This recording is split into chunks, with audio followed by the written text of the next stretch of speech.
What happens when you do too much cocaine? What happens when to your body? What is it like when you're actually doing too much cocaine? Not necessarily ODing, because an OD on cocaine, I've OD'd before, to the point where you really want to go to the hospital in a sense because you are fully detached.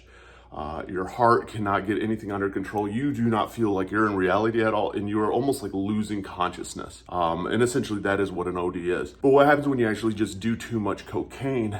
This is what will actually happen with your body, or at least what I've experienced. If you're new to the channel, hit the like and subscribe button. What's up, guys? My name is Eric, and I'm a recovering cocaine and alcoholic addict, and I like to share my experiences of what I've been through my active addiction. I got sober on 7/25/17. And I found that the more that I share, the more that it just helps people understand addiction. Those going through addiction are those that have family members that are addicts. And what happens when you do too much cocaine? Well, it's a gacker. When I would do cocaine, I would be chasing this high. And that's part of the problem is eventually you get to this point where you're trying to make this high last longer than what the drug's going to last in your system. So you're doing more and more and more.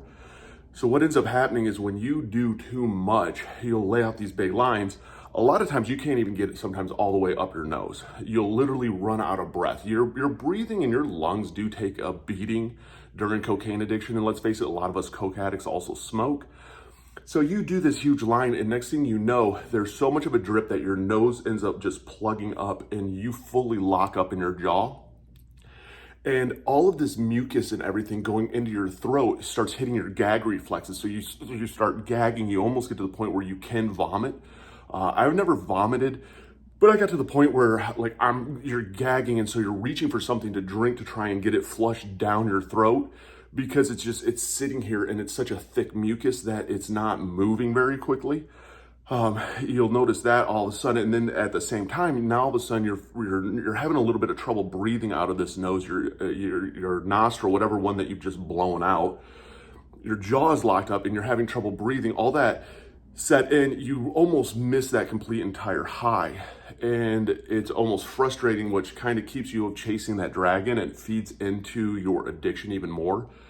So it gets to the point, your mouth is completely just cotton mouth. You are trying to drink something, and it's almost in a state where you are not, it's like you're not utilizing the drug, and so you almost kind of slow down a little bit and take a couple deep breaths and take almost a break. It's like the one time during addiction, at least for me, that I would take like a little bit of a break in the middle of doing lines.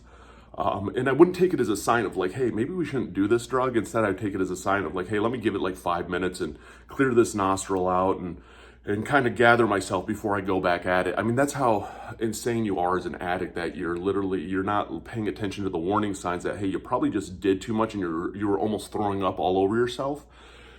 But instead, let's just take a little bit of a break and then we'll come back at it. I mean, that's the insanity of addiction. So when you're trying to really explain addiction to somebody and why we are the way we are, it's almost impossible because it sounds so ludicrous and it sounds so insane, just some of the stuff that we've done and some of the stuff that we've done to our body.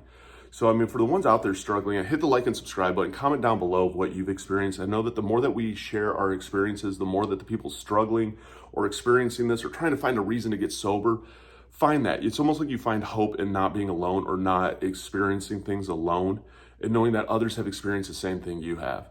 And for the ones that do want to get sober, I mean, I have links down below to NA and AA. They're great resources. Reach out for help. If you are an addict, let's face it, everybody knows you're an addict. So reach out to everybody and ask for help. Tell them, hey, I'm struggling with this.